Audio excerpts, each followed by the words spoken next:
मामा म्हणे कर्मरेखा देवा दिका चुके ना. माणसाला कशी चुकल? माणसाला नाही मधुबुवा, दगडाला, लोखंडाला, मातीच्या भांड्याला. आता प्रारब्धावर कार्यक्रम होईल सगळ्या, आहे ना, मान्य करावं लागेल तुम्हाला. फुलाला, एकाच बागेतली फुलं पण उत्तम प्रारब्धवाले देवाच्या डोक्यावर जातात, मध्यम प्रारब्धवाले माणसाच्या गळ्यात येतात आणि कनिष्ठ प्रारब्धवाले प्रेतावर. एकाच बागेतले आहे, लक्षात घ्या. एकाच बाग, एकाच कुंभार बाबाच्या कारखान्यातून तयार झालेली मातीची भांडी, एक स्वयंपाकासाठी चुलीवर मध्यम प्रारब्ध, एक लोण्याचा गोळा ठेवला शिक्क्यावर ते उत्तम प्रारब्ध, एक म्हाताऱ्याला उठता येत नाही कॉटवर. हे सगळे पाठ आहे तुम्हाला. रमेश पाटील, एका माईच्या पोटी जन्माला आलेले दोन भाऊ, पण प्रारब्ध सारखं नाही. एक भाऊ मंत्रालयात एसीच्या रूममध्ये नुसता फाईलवर सह्या करतो आणि एक दादरच्या स्टेशनवर हमाली करतो, एकाच माईच्या पोटी. हे मानावंच लागेल तुम्हाला. एकही गुरु से विद्या पडे थे. आताही माणसं म्हणतात ना, तुम्हाला काही माहिती आहे का महाराज? काय शरदचंद्रजी पवार साहेबनं मी एकाच वर्गात शिकलो. चांगली बहादुरी केली, पण ते दिल्लीलाच गेले पाहिजे. तू कोयते घेऊ घेऊ उसच तोडला पाहिजे का? यालाच म्हणतात प्रारब्ध. एकही गुरु से विद्या पडे थे, कृष्णा ते छोटे सुदामा बडे थे. एका गुरुचे विद्यार्थी कृष्ण सुदामा, पण एक द्वारकेचा राजा झाला आणि एक जन्मभर दारोदार पीठ मागत होता. म्हणून कर्मरेखा देवा दिका चुकेना. कितीही प्रयत्न करा त्याच्यात बदल होऊ शकत नाही. लोखंडाला 1 फूट लांबीचं लोखंड मधु महाराज मधून तोडलं. 6 इंचाचा तुकडा त्याचा चिमटा केला आणि 6 इंचाचा तुकडा त्याचा चमचा केला. काय झालं? चिमटा और चमचे से होत बड़ी तकदीर, चिमटा जलता अंगार में चमचा खाता खीर. हे तर मान्य आहे तुम्हाला? चिमटा जन्मभर निखारे उचलतो, चमचा खिरीच्या पातेल्यात मजा मारतो. चमच्याची मजाच फक्त. रामचंद्र पाटील, आपला चमचा इथंच राहू द्या. पण चमच्याची मजा असते. पूर्वी चमचे नव्हते, खरंच नव्हते. पूर्वीचे माणसं हाताने जेवायचे. आता आंघोळ झाली आणि कांदा पोहे आले का बसीत चमचा. मी म्हणतो पोह्याच्या आणि याच्यामध्ये घुसायचं कामच काय चमच्याचं? त्यालाच म्हणतात चमचा. जो दोनच्या मध्ये घुसतो त्याला.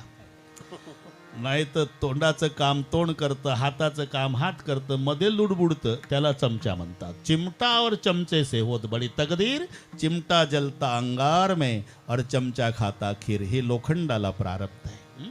मातीच्या भांड्याला, फुलाला, एवढंच नाही दगडाला सुद्धा. मी पटवून देईन आपणाला. 5 फूट लांबीचा दगड खाणीतून काढला, त्याचे मधून तोडून 2 तुकडे केले. 2.5 फूट. आधी एकच होता, पण 2.5 फुटाचा तुकडा त्याची मूर्ती घडवली आणि उरलेला 2.5 फूट पायरीला लावला.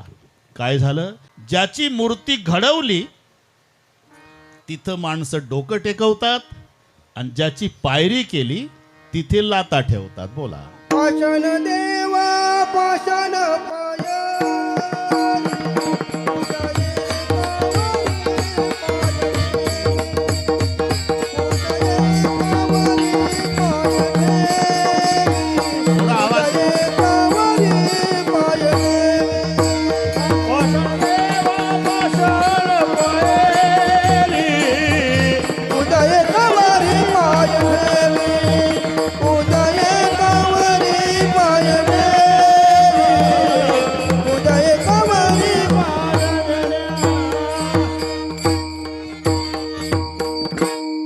दगडच आहे, तोही दगडच आहे.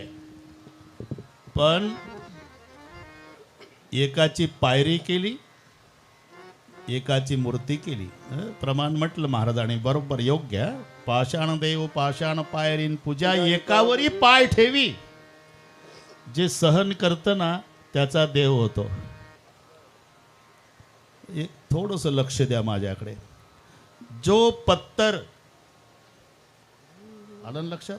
जो पत्थर चोट खाके फूट गया वो कंकर हो गया, और जो पत्थर चोट सह गया वो शंकर बन गया. विठ्ठल विठ्ठल.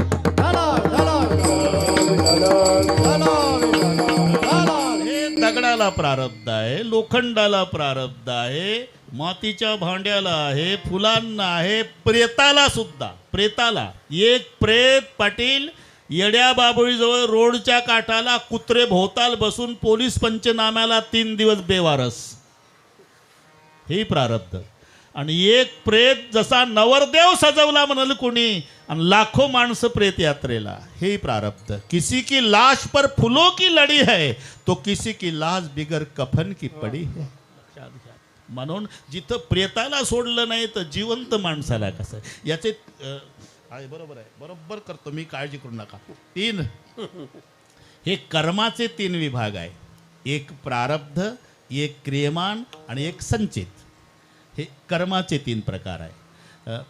अगदी सुटसुटीत सांगतो. सध्या जे भोगतोय ना आपण, हे प्रारब्ध आहे. साठवलेलं आहे ना, हे संचित आहे. आता चालू आहे, हे क्रियमान आहे. हे नसल पटत तर शेतातलं पीक शेतकऱ्याला कळेल असं, हे क्रियमान. कणगीत साठवलं ते संचित, आणि गिरणीवर दळायला नेलं ते प्रारब्ध. मग होतं काय, काही काही माणसं जेवण आपल्या घरी करतात आणि तंबाखू खायला दुसऱ्याच्या घरी जातात. सवय असतात काहींची. बरं संतोष बुवा, तंबाखू खाता खाता त्याच्या ताटाकडे पाहतं ते काय खातं म्हणून, आणि मग दुसऱ्या दिवशी पालेगावात चर्चा. का त्याच्या शेतामध्ये अख्खं ज्वारीचं पीक आहे राव, तरी रोज चपात्या खातं, आणि माझ्या शेतात अख्खा गहू आहे तरी रोज भाकरी. तो चपात्या खातो, तुला कसं माहित? मी त्याचा तंबाखू खातो ना म्हणून. हे बघ, चालू जेवण आहे ते आताच्या पिकावर नाही. आता भात शेतामध्ये आहे, तो खाऊन आला का तुम्ही? गेले वर्षी पिकला होता, तो कणगीत भरून ठेवला आणि त्याचं जेवण करून तुम्ही आज आला. तू अख्खा गेले वर्षी शेतामध्ये ज्वारी पेरली होती, त्यानं अख्खा शेतामध्ये गहू पेरला होता, त्यानंही भरून ठेवला, तूही भरून ठेवला. आता तुझ्या शेतात पूर्ण गहू आहे, त्याच्या शेतात ज्वारी आहे. दिसायला ज्वारी आहे पण भरलेला त्यानं गेल्या वर्षीचा गहू आहे. तुझ्या शेतात दिसायला गहू आहे पण भरलेली ज्वारी आहे, आणि म्हणून तुला 12 महिने भाकरीचा आहे, त्याला 12 महिने चपात्याचा आहे. काय आजचं जेवण गेले वर्षीच्या पिकावर आहे, तसं आताचं सुख दुःख मागच्या संचितावर आहे. भोगतो ना घडे संचिता वासुनी, भोगतो ना घडे संचिता वासुनी, भोगतो ना घडे संचिता वासुनी, भोगतो ना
मनी हो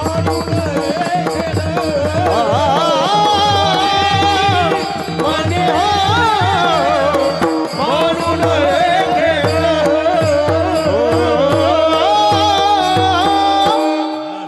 जे विधी लिखित आहे, जसं जसं संचितात आहे त्याप्रमाणे ते घडणार आहे. जे जे लिहिले संचिती ते न चुके कल्पांती. कितीही प्रयत्न करा नाही बदल होऊ शकत नाही. मग संचित म्हणजे साठवलेलं धान्य, प्रारब्ध म्हणजे दळायला नेलेलं, आणि शेतातलं पीक म्हणजे क्रियमान. हे पिकलं मग संचितात म्हणजे कणगीत साठवलं, आणि कणगीत साठवलेलं दळून आणलं. म्हणून संचित आणि प्रारब्ध हा भोग आहे, ते साठवलेलं आहे. भोग तो न घडे, जे कणगीत आहे तेच खायला मिळेल तुम्हाला. भोग तो न घडे संचिता वाचुनी. किती प्रयत्न करा त्याच्यात कोणीही बदल करू शकत नाही. भगवान असला तरी त्यालाही हे भोगावंच लागतं. ज्याचं जसं ठरलेलं आहे त्याप्रमाणे हे घडणार आहे. म्हणायचं असते थोडं वेळेवर पोहोचलं असतं तर, नाही, ते पोहोचणारच नाही ना, पोहोचणारच नाही वेळेवर. ते नवरा आयत खाऊ होता, तिकडच्या गोष्टी सांगतो सगळ्या, बरं का पाटील. इकडचे सगळे चांगले लोक आहे. आणि मुंबईसारखं ती बिचारी धुंडी भांडी असं तसं करून 2 लेकरं ते, आणि हे डबल खायचं, नुसतं पत्ते कुटत बसायचं रेल्वेच्या काठाला जाऊन. काही कमी जास्त बोलली का हो, हे घरात जास्त कमी बोलली ना आत्महत्याच करील. घाबरून जायची बिचारी, घाबरून जायची. मेलं तर काय करा, घाबरून जायची. दिवाळी 4 दिवसावर आली. तिनं सहज विषय काढला. पहाटे 5ची वेळ होती, अजून उजाडलं नव्हतं. ती म्हणली, अहो घरात धान्याचा दाना नाही, दिवाळी आहे, लेकराला कपडे नाही. लावली का कटकट, आत्महत्याच करील. आता ती ऐकू ऐकू बेडर झाली होती. नेहमीच म्हणता आत्महत्या, जाय कर आत्महत्या. आता आता घ्या, जावंच लागेल ना. संतोष बुवा निघालं, ते उड्डाण पुलावर आलं. आत्महत्या करायला पहाटे 5ला मुंबईत 40 फूट उंचीचा उड्डाण पूल. इकडे तिकडे पाहिलं, कोण नसल्याची खात्री केली, टाकली उडी आत्महत्येसाठी. खालून भाजीवाला भैया चालला होता. ते चपट टोपलं, गुलाबाच्या फुलाच्या पाकळ्या असतात तशा भाजीच्या जुड्या व्यवस्थित लावलेल्या. माय लेकराला लुगड्याच्या पदरात घेते ना तसं टोपल्यात पडलंय आत्महत्यावालं.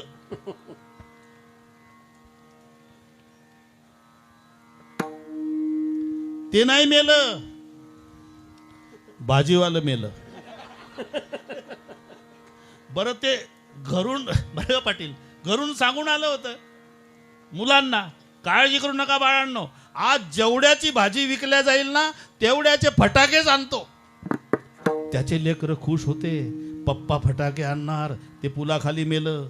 आणि याची बायको खुश झाली होती, कायमची कटकट गेली. हे दुपारच्या जेवणाला गेलं. मी का सांगतो, अरे जे जे लिहिले संचिती, बस त्याप्रमाणे हे घडणार म्हणजे घडणार. म्हणून ते आधी ठरलेलं आहे. मी सांगून गेलो, प्रमाण होऊन गेलं. प्रिलब्ध पहिले रचा, पाचे रचा चरीर, तुलसी चिंता क्यों करे रे, भज भज रे रघुवीर. भोग तो न घडे संचिता वाचुनी. मग जे संचितात आहे त्याप्रमाणे घडणार आहे ना. म्हणून करावे ते मनी समाधान. हे पहा, तुम्ही आम्ही जीवनाच्या यात्रेमध्ये एकत्रित आलेलो यात्रिक आहो. या फलीकडे फार मोठा संबंध नाही आपला. आपण प्रवासी आहो. भेटी झाल्या हे भाग्य आहे. इथं प्रवासीच आहो, सगळे प्रवासी. फक्त लावलेले नाते संबंध आहे. पिताजी कहे पुत्र मेरा है, माता कहे पुत्र मेरा है, ना माता का ना पिता का, ये तो जन्म देने का नाता है. बस आपण जन्म घेतला त्यांना मायबाप म्हणायचं आणि त्यांनी आपल्याला बाळू म्हणायचं. झालं सुरू. बहन कहे भाई मेरा है, भाई कहे बहन मेरी है, ना बहन का ना भाई का ये तो रक्षाबंधन का नाता है. बरं का मधुबुआ. ससुरा कहे जावई मेरा है, और सास कहे जावई मेरा है, ना ससरे का ना सास का ये तो लड़की देने का नाता है. तू काया नगर का सौदागर, तुझे अपने वतन पे जाना है. एक प्रवासी एका गावात आला. त्याला उतरायचं होतं, रात्रभर कुठंतरी मुक्काम करायचा म्हणून एका फकीराला भेटला. फकीर मुस्लिम समाजातला महात्मा. फकीर जी बोलो, दूर से यात्रा करते करते थक गए, एक रात विश्राम करना है तो कोई बस्ती बताओ. बोले आओ मेरे पीछे. फकीर पुढं, हे माग. फकीरानं नेलं कब्रस्तानमध्ये. त्याला वाटले ऐकायला गेलं का नाही याला काय. बोले फकीर जी, मैंने आपको क्या कहा था कि दूर से पैदल आए, थक गए यात्रा करते करते, तो एक रात विश्राम करना है, कोई बस्ती बताओ. तो स्मशान भूमि ले आए.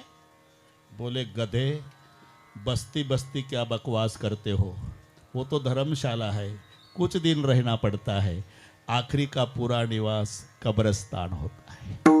मैंने सोचा था बनाऊंगा दुनिया में मकान, लेकिन मेरा असली ठिकाण स्मशान में था, ये मुझे मालूम न था. जायचं आहे प्रत्येकाला, आणि ज्याचं जेवढं विधिलिखित आयुष्य आहे. प्रवास हा वयमानावर नसतो. प्रवास, आपण प्रवासी आहो, केवळ बिछड़ने के लिए है ये मेल मिलाप.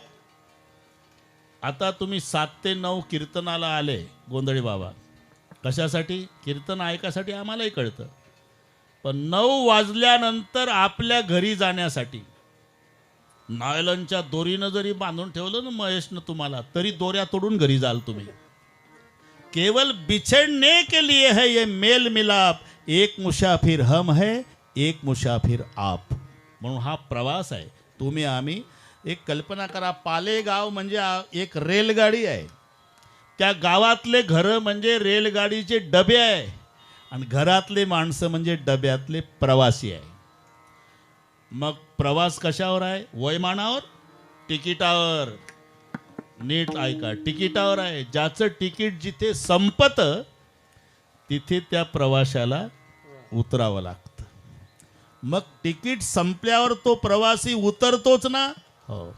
मग जर तिकीट संपल्यावर उतरावंच लागत असेल तर मनवुनी मनी मानू नये खेळ. मना मोनी मनी मानू नये खेळ. मनवुनी मनी मानू नये खेळ.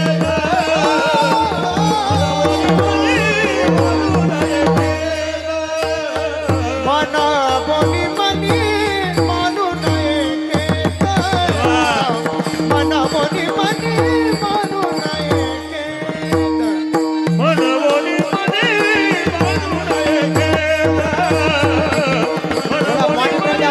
मानू नये खेळ. मनाबा गोविंद वेळोवेळा. मनाबा गोविंद वेळोवेळा.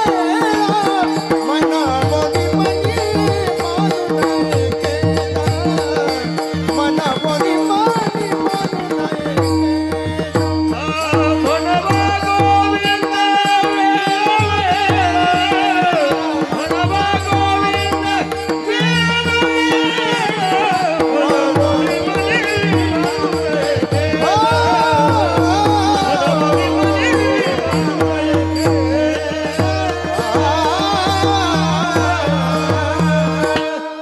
तिकीट संपल्यावर उतरायचंच आहे ना.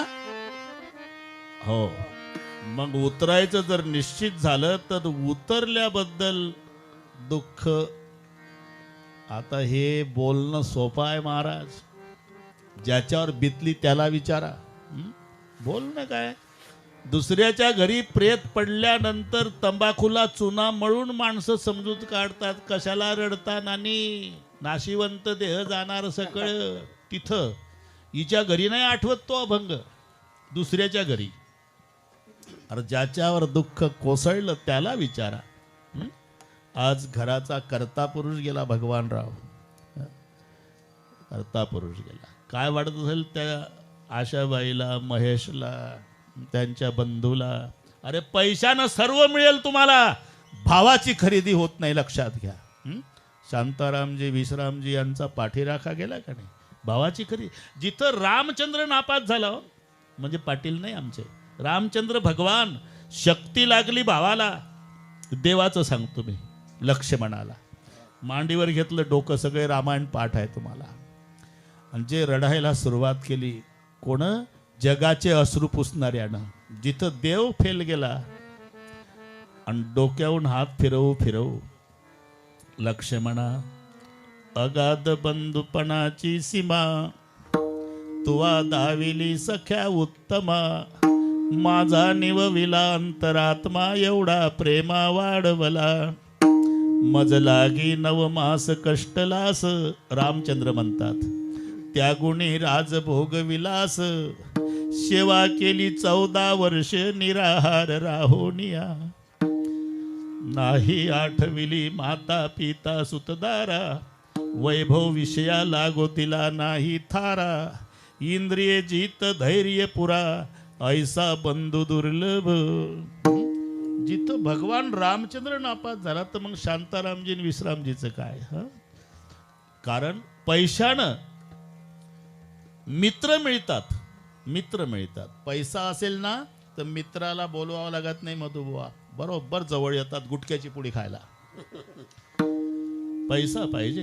पैसा असल्यावर पिता कहे पुत सपुत्र, मात उठात के गोद बलैया, नारी कहे घर के घर थंबन बहन, कहे मेरा लायक भैया, अड़ोस पड़ोस भी अर्ज करे, और चाचा कहे मेरा लायक भतैया, दादू 2 हात उठा कर कहे जब में होवे लाल रुपया. 2000ची नोट आहे ना रे तुमच्याजवळ, म्हणून हे सगळे हे शोधावं लागत नाही. मित्र विकत मिळतात, पैसा असू द्या आपोआप येतात.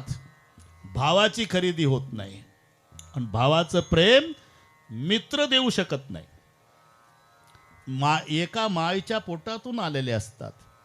जरी तुमचा अबोला असेल, समजा कल्पना करा 10 वर्ष झाले तुम्ही तुमच्या भावासोबत बोलत नाही.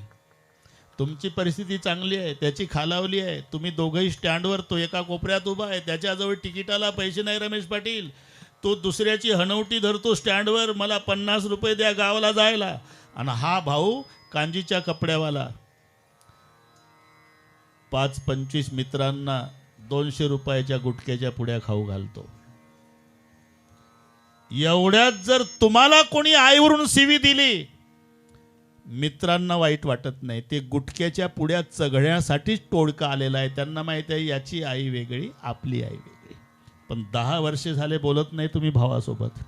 त्यानं तुम्हाला शिवी दिलेली ऐकू द्या, वाघासारखा पळतील आणि शिवी देणारा थोबाड फोडल का? हे प्रेम नाही. म्हणून बंधू गेला, महेशचं छत्र हरवलं, आशाबाईचं कुंकू गेलं.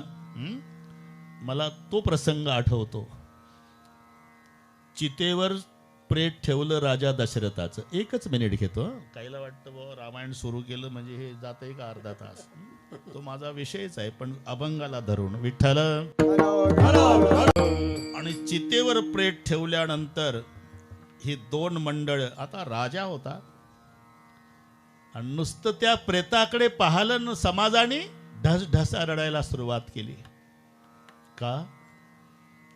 आपला राजा पृथ्वी तलावर नाही रे, स्वर्गात जर गेला तर इंद्र ताडकन उतरायचा आसनावून आणि नमस्कार करून आपल्या मांडीला मांडी लावून आसनावर बसवायचा. एवढं वजन राजा दशरथाचं स्वर्गात इंद्राजवळ होतं.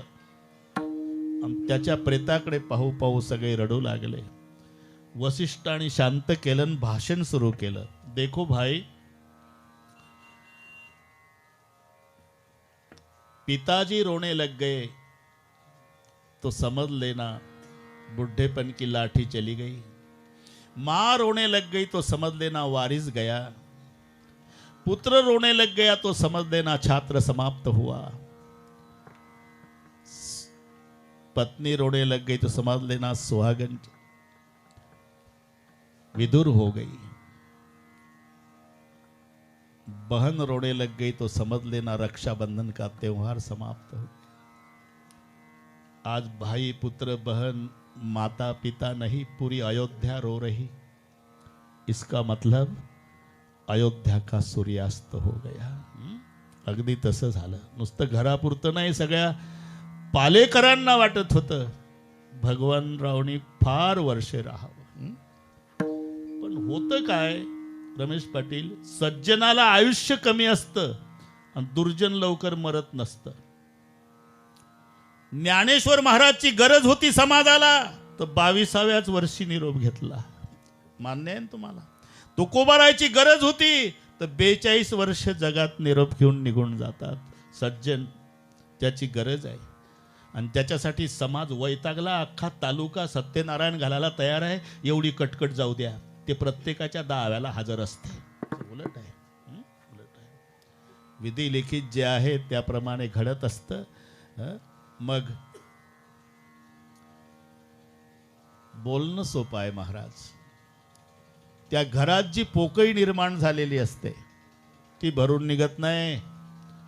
जोपर्यंत वडील असतात, आजोबा आजी, भरदार वाटतं घर। एकदा ते गेल्यावर केवढे मोठे फोटो लावा, घराचं वजन निघून जातं। मायबाप फार काही करत नसतील रमेश पाटील, म्हातारपणचे मायबाप म्हणजे निरंजन आहे देवाऱ्यातली, निरंजन। अंधुक प्रकाश असेल, ट्यूबलाईट सारखा जरूर नाही, मान्य आहे, ट्यूबलाईट सारखा प्रकाश नाही, पण निरंजन सारखा अंधुक प्रकाश म्हणजे म्हातारे मायबाप। पण घर असं मंदिरासारखं वाटतं जोपर्यंत आई वडील। एकदा निरंजन विजली, घरातलं मांगल्य संपून जातं। मग तुम्ही सांगता महाराज, मनवणी मणी मानू नये खेद। ज्याचं दुःख त्याला होणारच, हो होणार, मान्य आहे, आम्हाला मान्य आहे। पण दुःख का होतं याचं संशोधन करा। मुलगा दिवसभर गणेश विसर्जनाच्या अनंतराव मिरवणुकीत गेला, रात्री 2 पर्यंत नाचला। आता नाही, 2 वर्ष झाले बंदी आहे।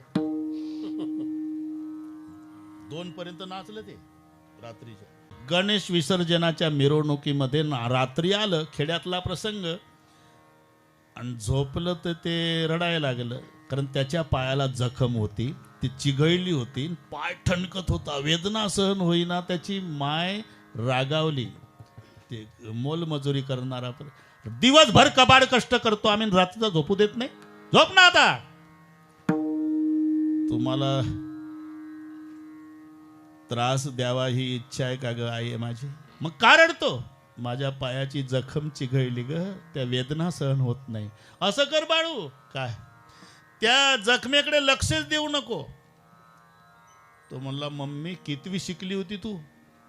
अरे जखम माझ्या पायात आहे, वेदना मला होतात, तुझ्या क्वाटवरून उपदेश करते का? लक्ष देऊ नको। अरे ज्याची जखम त्याला त्या वेदना जाणवणारच, आणि तुम्ही म्हणता मानू नये खेद। हो बरोबर आहे, पण माझा प्रश्न आहे, रात्रीच्या 2 पर्यंत नाचलं तेव्हा जखम नव्हती का? होती ना। पण त्या नाचण्याच्या आनंदात मधुभाऊ त्याचं लक्ष त्या जखमेच्या दुःखाकडे नव्हतं, विसरलं होतं। आणि आता निवांत आलं घरी, झोपताना लक्ष दुखण्याकडे गेलं, त्याचं चिंतन करीत बसलं, रडतं। तसं मानू नये खेदू का? तुम्ही त्या मनाला मोकळं सोडताना ते बसतं दुःखाचं चिंतन करत। ते गणपती विसर्जनात विसरलं ते, कारण दुखण्याला विसरलं। तसं मनाला काम लावा, मनाला काम लावा। कोणतं? मनावा गोविंद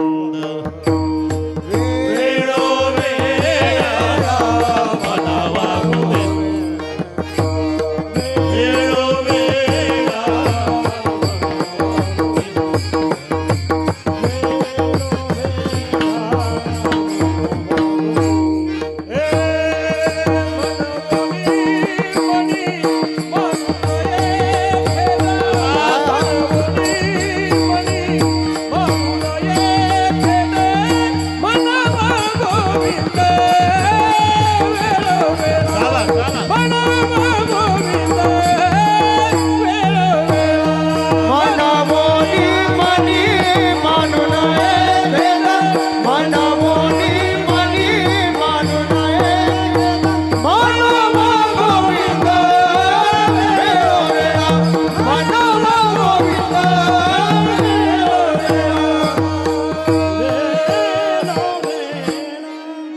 जसं ते नाचलं 2 वाजेपर्यंत त्याच्या मनाला काम लागलं होतं गणपती विसर्जनात नाचणे, म्हणून ते दुःखाचा विसर पडला, रडलं नाही.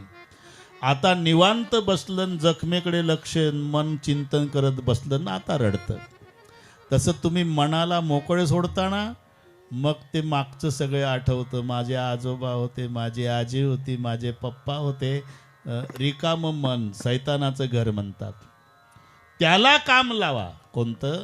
म्हणावा गोविंद वेळोवेळा.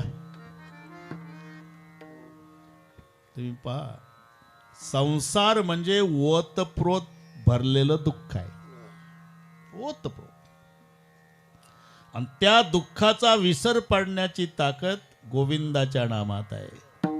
गवळणी करती संसाराचा धंदा, आठविती त्या गोविंदा. मन हे गोविंदी, मनाला काम लावा. मन हे गोविंदी, देह काम करीओ. ही मनाला काम लावायचं. अख्खा विसर पाडण्याची ताकद गोविंदाच्या नामात आहे. त्या बाजारला जायच्या मथुरेच्या, दही घ्या, लोणी घ्या, ताक घ्या असं म्हणत नव्हत्या. गोविंदू घ्या कोणी दामोदर घ्या गे, गवत महासती मथुरे जागे. गोविंद घ्या कोणी दामोदर घ्या गे, गवत महासती मथुरे जागे. गोविंदू घ्या दामोदर घ्या घ्या, गोविंदू घ्या घ्या घ्या घ्या, दामोदर घ्या घ्या घ्या घ्या.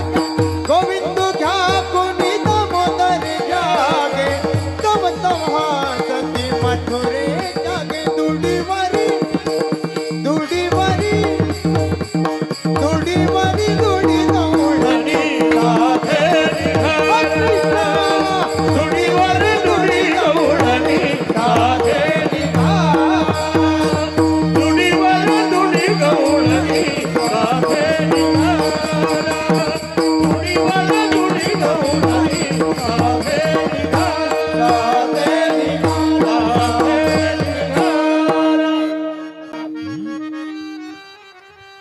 दही घ्या, लोणी घ्या म्हणत नाही. गोविंद घ्या कोणी दामोदर घ्या गे, तव तव हासती मथुरेच्या गे. पण हसू दे ना, हसू द्या.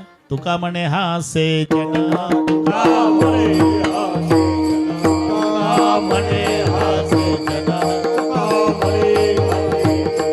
नाही कानते ठाई, नाही कानत नाही.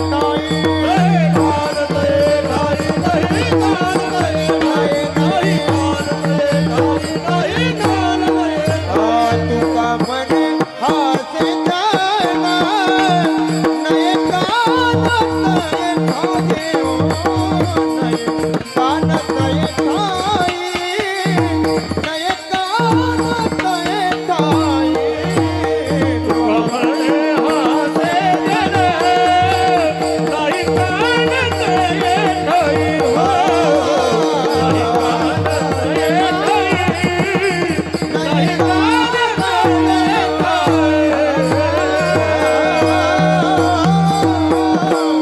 हासे जन नाही काणते ठाई. पूर्ण दुःखाचा विसर पाडण्याची ताकद संतोषराव गोविंदाच्या नामात आहे. देहाचा विसर पाडण्याची ताकद आहे. आणि देहाचा विसर पडून आम्ही आनंद स्वरूप भगवान आहे इथपर्यंत जाण्याची क्षमता गोविंद नामात आहे. गोविंद गोविंद म्हणा लागल्या छंद परिणाम मग गोविंद ते ते काया काया, मग गोविंद ते काया,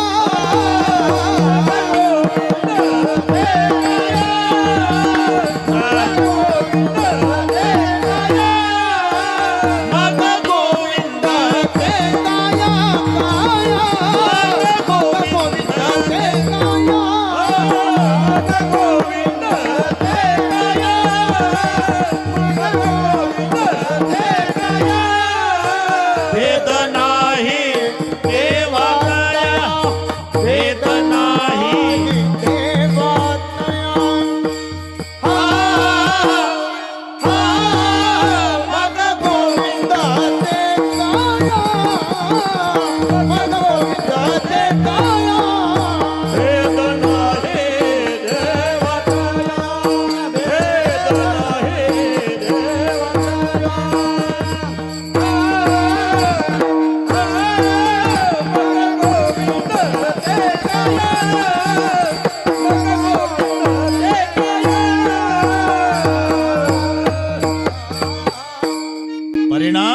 गोविंद गोविंद म्हणा लागले या छंद, मग गोविंद ते काया भेद नाही देवा तया.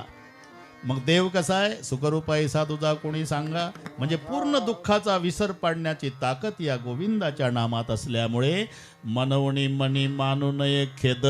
आणि होत असेल तर विसर पाडण्याकरिता म्हणावा गोविंद वेळोवेळा. एकदा संप्रदायपूर्वक भजन घेऊ. महेश भाऊ त्यांचे काका शांताराम विश्रामजीचं त्यांचंही मार्गदर्शन या पोराला आहे. दिवसभर पित्याच्या स्मरणार्थ अन्नदान चालू आहे, हरिपाठ नाही, सगळे कार्यक्रम. मधुभाऊ तर माझ्या आधी हजर आहे. बस, खूप आनंद, खूप आनंद. ठोब्बा रखुमा.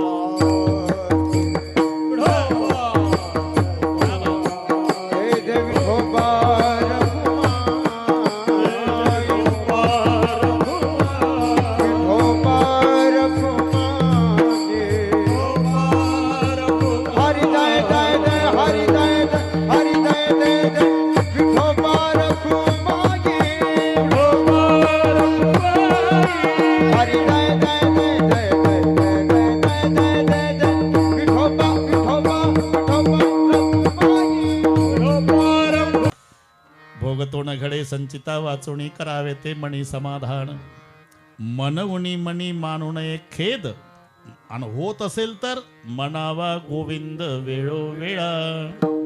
माणसाचा एक स्वभाव आहे रामचंद्र पाटील, चांगलं झालं पठ्ठ्यानं केलं, वाईट झालं देव कोपला. अरे तो कोपलच कशाला?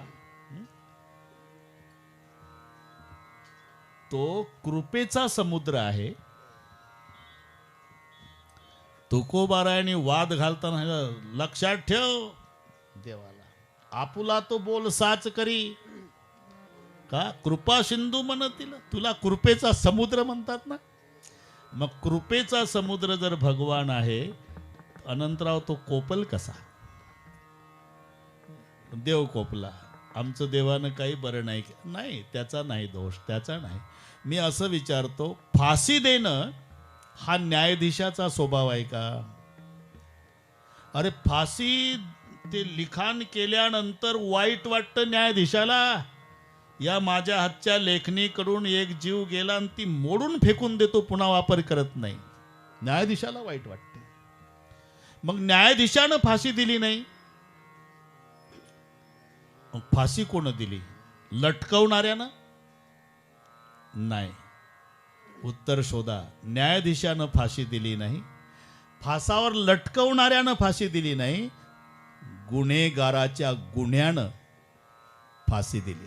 हे त्याचं उत्तर आहे.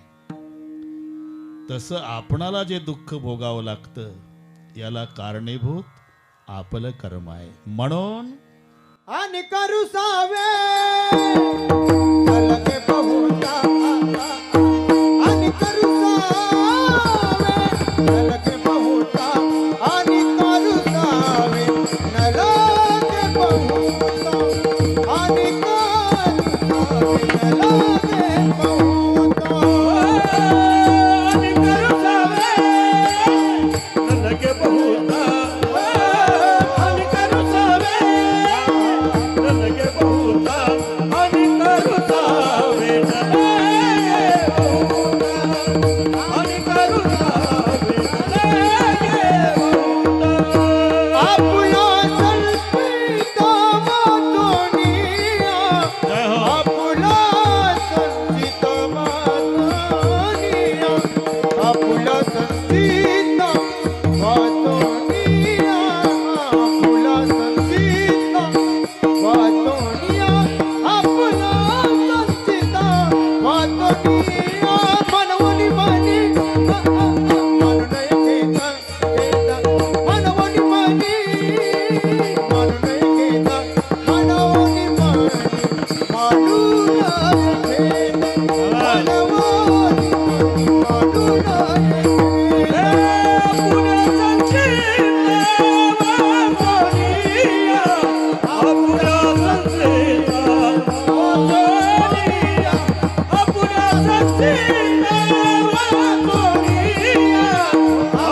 गुन्हा गुन्हेगाराला शिक्षा देतो. म्हणून आणिका रुसावे न लगे बहुता. रुसायचं असेल आपुल्या संचिता वाचून या.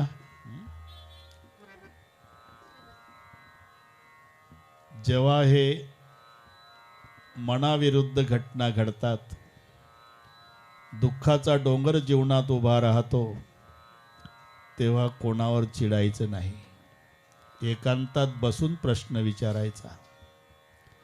मनासी पुसावे काय केले, मनासी पुसावे काय केले, मनासी पुसावे काय केले, मनासी पुसावे काय केले. तुका म्हणे आता जना का रुसावे, तुका म्हणे आता जना का रुसावे, तुका म्हणे आता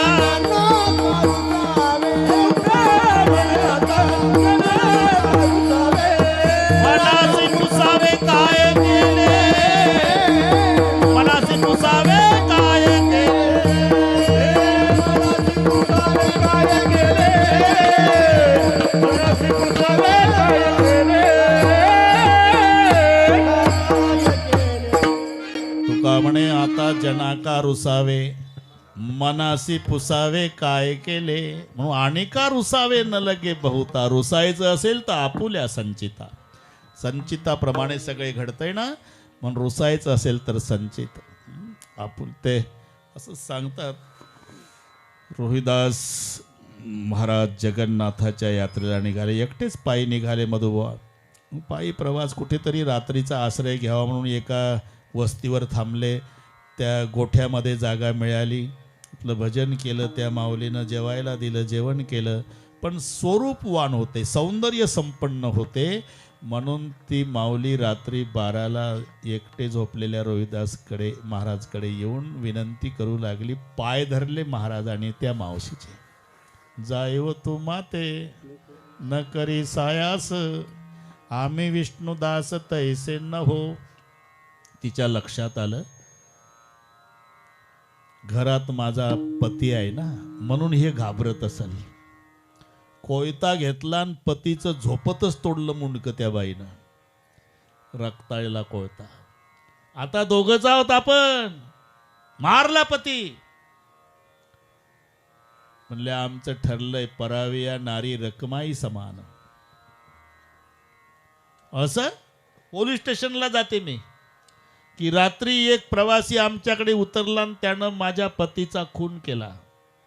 म्हणले फासावर गेलो तरी चालेल. झालं. अटक झाली, केस चालू झाली, निकाल लागला. लगेच लागतो, कीर्तनात वेळ कमी असते. हा ना. याचे हात तोडा अशी शिक्षा झाली. दोन्ही मनगट तोडण्यात आले. जगन्नाथाला न जाता वापस घराकडे निघाले. रोहिदास एका जंगलात बसले बरे का नामदेव. एकांतात डोळ्याला धारा लागल्या, रडू लागले. जगन्नाथा, अरे तुझं दर्शन करणाऱ्याचे हात तुटतात विना अपराध. काय तुझं तोंड पाहावं आम्ही. स्वतः जगन्नाथ भगवान पालखी घेऊन आले. मागव मी जगन्नाथ भगवान आहे रोहिदास. तुझं तर तोंड नाही पाहत देवा. तुझ्याकडे यायला निघालो तर हात तेच सांगायला आलो. डोक्यावर हात ठेवला जगन्नाथ भगवंताने. लख प्रकाश सूर्यासारखा. आठव मागचा, आठव मागच्या जन्मी एक कासाबाच्या हातून गाय सुटली होती. कासाब मागणं पळत होता, गाय पुढं, आणि तू इकडून रस्त्यानं चालला होता. कासाब म्हणता गाय पकडाओ, गाय पकडा, गाय. तू पळत गेला आणि दोन्ही हातानं गायीची मान पकडली, कासाबाच्या ताब्यात दिली. त्यानं नेली कत्तलखान्यात त्या गायीची कत्तल केली. ती गाय या जन्मी ती बाई झाली आणि तो कासाब तिचा नवरा झाला. त्यानं मुंडकं तोडलं होतं का नाही गायीचं. आता तिनं याचं तोडलं. म्हणले ते त्यांचं बरोबर आहे देवावर. तेच सांगतो, जरा दम काढ. काही कारण होतं का? पळत गेला आणि दोन्ही हातानं गाय पकडली, म्हणून त्या गायीची कत्तल झाली. म्हणून मागच्या जन्मातले गुन्हेगार हात या जन्मी तोडले. आणि का रुसावे न लगे बहुता, आणि का रुसावे आणि का रुसावे न लगे बहुता, आणि का रुसावे न लगे आपल्या संचिता वाचोने आपल्या संचिता आपल्या संचिता हे मागचं मान्य करावंच लागते बरं का. ते मागं मागं गेलं तर कीर्तन वाढतंय. पण 2च मिनिटात सांगतो रामचंद्र पाटील, 2च मिनिटात. ते लक्षात आलं. ते म्हणतं आमचा नंबर लावा. ती गोष्ट म्हणते मला आमचा नंबर लावा आज भगवान रावच्या निमित्ताने. बरं ठीक आहे सांगतो. ते सुदामजीचं सगळे पाठच आहे तुम्हाला. असं का झालं त्याचं कारण, एक ब्राह्मणीण होती, विधवा होती, तिला 2 लेकरं होते, जंगलात झोपडी करून राहत होती. कुठंतरी 4-5 घरं मागून आणायची बिचारी रमेश पाटील, त्याच्यावर ते जगन दिवसभर भजन करायची. एक दिवस काही नाही, एवढे हरभरे साप मिळाले तिला, अर्धे खाऊ घातले मधुबुवा लेकरांना. आणि उद्या काही नाही मिळालं तर लेकरं उपवासी राहतील म्हणून अर्धे ठेवले गाठोडी बांधून. ती उतरंड असते ना मातीची, त्याच्यामध्ये. रात्री 12 वाजता झोपली, चोर आले. आता गरीबाच्या घरी काय, पण ते उतरंड शोधली आणि त्याच्यामध्ये ही गाठोडी. आता दागिन्याचे मनीन हरभरे सारखेच असतात. चोरट्याने डोकं चालवलं, गाठोडी हे दागिन्याचीच. हं? दागिने समजून चोरटे पळायला लागले आणि ते उतरंड पडली. ती ब्राह्मणीन जागी झाली, चोरट्याच्या मागं पळाली असेल 10-15 फूटनं. म्हणाली, जा घेऊन हरभरे. अरे माझा नवरा मेला 5 वर्षापूर्वी, भीक मागून लेकरं जगवते, उद्या माझ्या लेकराला काही मिळालं नाही, पाणी पाजून राहावं लागेल त्यांना. लेकरासाठी गाठोडीत बांधलेले हरभरे चोरून नेता. शाप आहे माझा, हे हरभरे जो खाईल तो जन्मभर दरिद्री राहील. ब्राह्मणींचे शब्द चोरट्यांच्या लक्षात आलंय. तर हरभरे आहे, दागिने समजतो आपण. ते संदीपाणी आश्रमापासून पळत होते चोरटे. म्हणले कशाला न्यायचं, दिले फेकून गाठोडीची गाठोडी. आणि हे ब्राह्मणींचे शब्द सुदामजीनं ऐकले होते. जागा होता रात्री 12 वाजता. दुसऱ्या दिवशी सरपण आणायला पाठवलं गुरु मातेनं, तर तीच गाठोडी दिली होती. भूक लागन तर खा बाळांनो, कारण शोधा. आणि ते पुढे सुदामजीनंच खाल्ले सगळे हरभरे. ही माहिती आहे मी, नाही तर तास लागल याला. ते आलं कळलं. पुढे द्वारकेचा राजा झाला देव. सुदामजी भेटीसाठी गेला. सगळे लक्षात आलं, फक्त वेल्डिंग करून देऊ तिथपर्यंत. आणि मग सगळे षोडोपचार झाल्यावर एकांतात बसले 2घच मित्र बालपणचे, एक राजा एक भिकारी. जुन्या आठवणी काढल्या रमेश पाटील, निघतात ना जुन्या आठवणी. सुदामा, जी देवा, तुला आठवतं का रे, पाऊस पडत होता, गुरुमातेनं सरपण आणायला पाठवलं होतं, भूक लागली होती दोघालाही, एकट्यानं हरभरे खाल्ले होते. मी विचारायचो काय खातो रे सुदाम्या, तू म्हणायचा गारटलो पावसानं दात वाजतात. हे राजमहालातली चर्चा 2 मित्रांची. आठवतं देवा, तुझ्या पायात काटा बोचला होता सुदामा, ते आठवतं. निघेना, मग तुझ्या तळपायातला काटा मी माझ्या दाताने धरून उपसला होता, रक्ताची धार लागली होती. आठवतं देवा. सुदामा, योग्याच्या ध्यानाला न येणारा मी, माझे रजक्कन मिळावे म्हणून तरसणारे भक्त, तो तुझ्या पायातला काटा दातानं उपसतो. एवढं माझं प्रेम तुझ्यावर, तरी एकट्यानं हरभरे खाल्ले मला सोडून. तुम्हाला वाटतं का देवा, तुम्हाला वाटतं हा सुदामा जाणून बुजून खाईल? मग सांगतो, तुम्ही झोपला होता, मी जागा होतो. चोर पळत होते, ब्राह्मणीन धावत होती आणि ते म्हणत होते, न्या माझ्या लेकरासाठी बांधून ठेवलेली गाठोडी हरभऱ्याची, उद्या उपवासी राहतील लेकर माझे. पण माझा शाप आहे, हे हरभरे जो खाईल जन्मभर दरिद्री राहील. तीच गाठोडी गुरु मातेनं दिली ना देवा. मला माहिती होतं या हरभऱ्या माग शाप आहे. माझ्या देवानं जर हरभरे खाल्ले, तो जर दरिद्री झाला तर आमच्यासारख्या दारिद्र्याला कोण सांभाळ. मी ठरवलं आमच्यासारखे हजारो दरिद्री झाले तरी चालेल, पण देव बाप्पा दरिद्री होता कामा नये, म्हणून एकट्यानं हरभरे खाल्ले देवा. मी का म्हणतो, ही कारण शोधा आपण. हे जे घडतंय ना याच्या मागची कारण.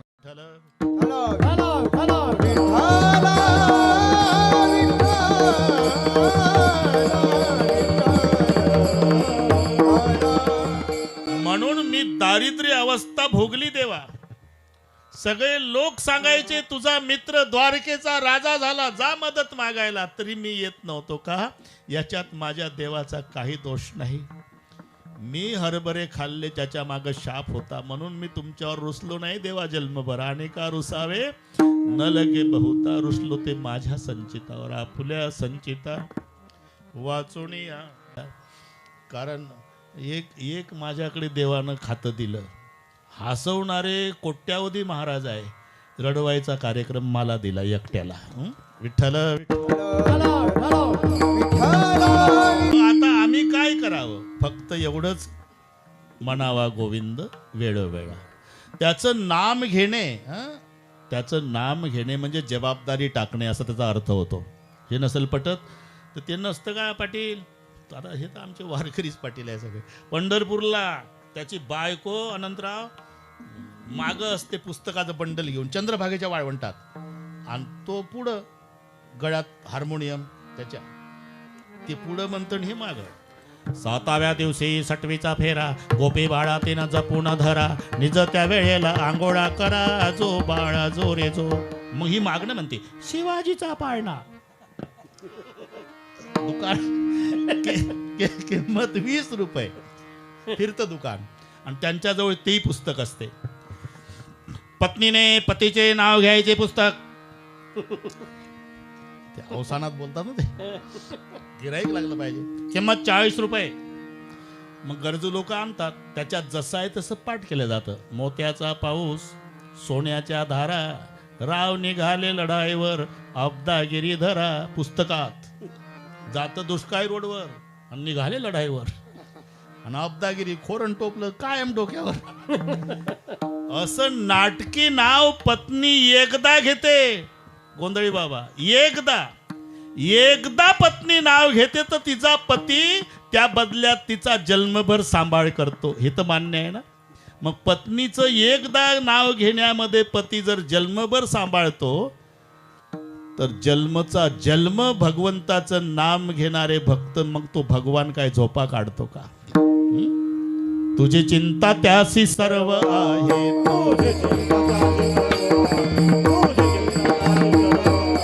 आवडीने भावे हरी नाम घ्यायची, तुझी चिंता त्याची सर्व आहे, तुझी चिंता त्याची सर्व आहे.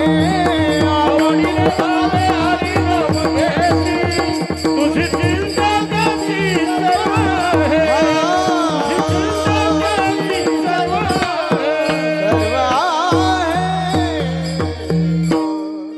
आवडीने भावे हरिनाम घेसी, तुझी चिंता त्यासी सर्व आहे.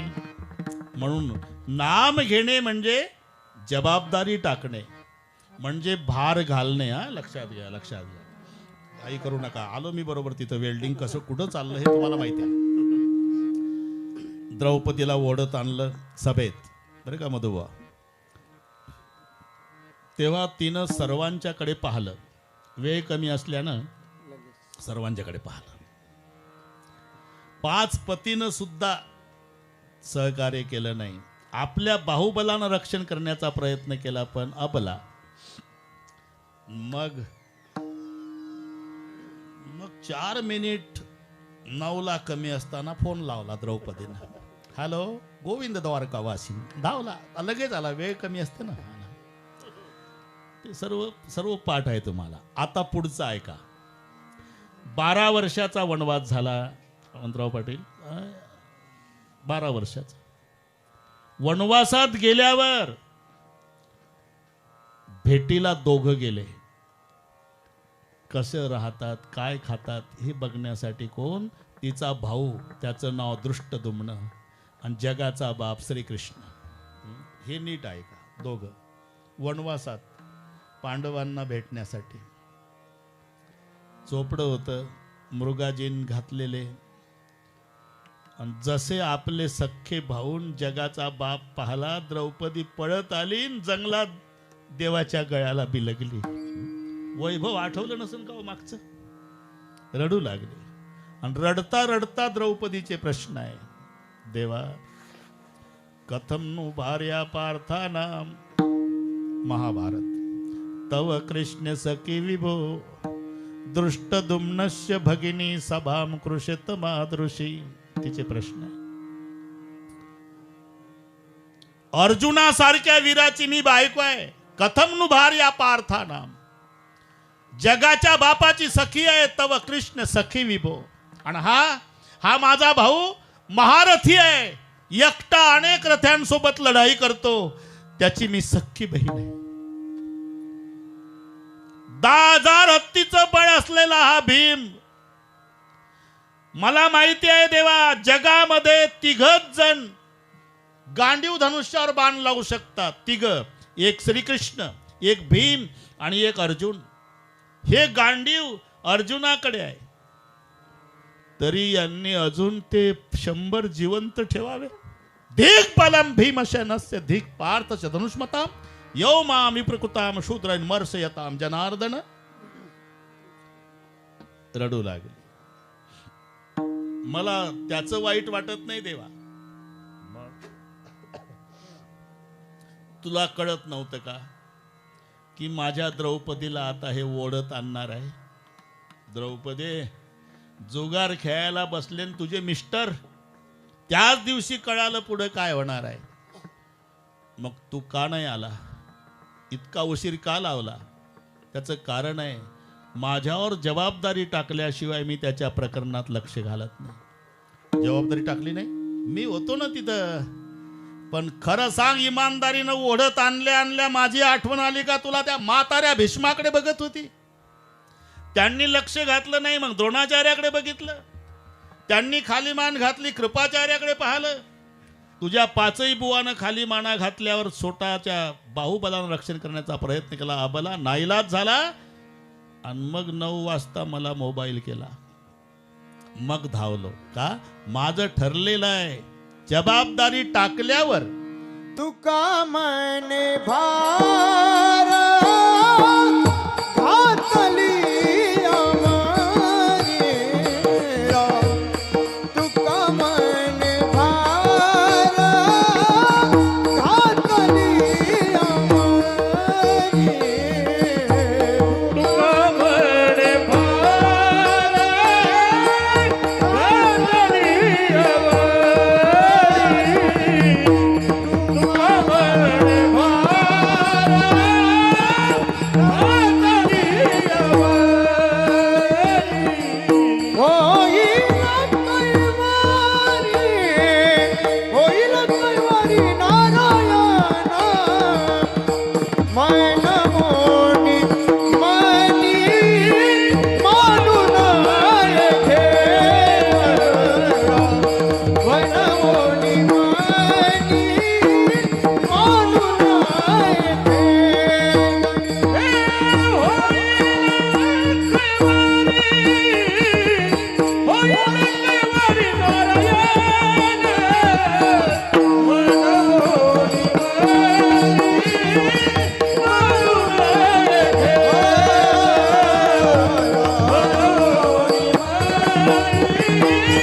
तुका म्हणे भार घातलिया वरी, आणि मग होईल कैवारी नारायण.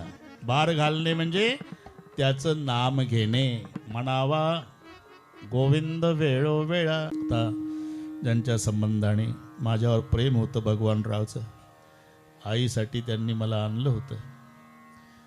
महेशची जिद्द होती, ढोकबाबाच पाहिजे, ते दिलीपरावला सांगितलं ढोकबाबाच पाहिजे, त्याची जिद्द होती. आता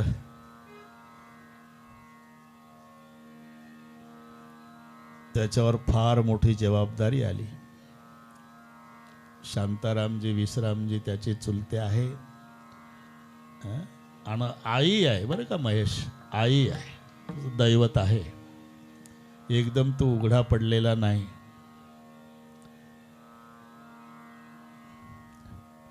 पण सुदामजीला वाटे लावलं होतं देवानं. 1 मिनिट घेतो बापुना. सुदामजीला ते कपडे काढून घेतले द्वारकेतले आणि त्याचीच लंगोटी. त्याला वाटलं होतं बुवा एवढ्या कपड्यानं जाऊ दिलं तरी मी कळमलीला इकून टाकीन ना, त्याच्यावर चालेल आपले महिना 2 महिने. आणि देवाचा उद्देश होता की ह्या कपड्यात गेलं तर चोरटे लुटतात याला, त्याचा हेतू. ते आणणारे त्या दिवसची लंगोटी याची धुतलेली झालं. पहिल्याच ड्रेसवर सुदामजी, बरमुडा नाही ते लंगोटी. पण द्वारकेच्या बाहेर सोडायला जगाचा बाप, काय प्रेम असेल रामचंद्र पाटील, जगाचा बाप सोडायला मित्राला. तिथून पायदळ जायचं आहे. आता दोघंच आहे एकांतात. सुदामजी जाताना म्हणाले, कन्हैया मैं थक गया हूं, भीख मांग के खाता हूं, दोबारा आपकी भेंट होगी या नहीं पता नहीं, लेकिन मेरी प्रार्थना है तुम्हारे ऊपर दुनिया की जिम्मेदारी है, तबीयत का ख्याल रखो. कोण? नुसता हाडाचा सापळ्या झालेला सुदामा जगाच्या बापाला सांगतो तबीयत का ख्याल रखो. अनंतराव तेव्हा भगवान रडून बिलगले सुदामजीच्या गळ्याला आणि एवढंच वाक्य बोलले, सुदाम आज तू नहीं, मेरा नंद बाबा बोल रहा है. मी का सांगतो हे लक्षात घे. तसं त्या लेकराला महेशला आठवण येत नसेल का? पण चुलते आहे. हे पहा, दुरून दुरून बघा तुम्ही. दूर से देखे तो समुंदर, दूर से देखे तो समुंदर, लेकिन नजदीक जाके देखो तो प्यासा बहुत है. वैसे श्री कृष्ण भगवान है, लेकिन नजदीक जाके देखो तो नंद के लिए बहुत रोता है. आता किती कर्तबगारीनं मोठा होऊ द्या त्याला, त्याच्या पाठीहून शाबासकीची थाप अख्ख्या गावाने टाकू द्या, पण भगवानरावच्या शाबासकीत जे प्रेम आणि आनंद होता तो टाटा बिर्लाच्या नाही. पुत्राच्या विजये पिता संत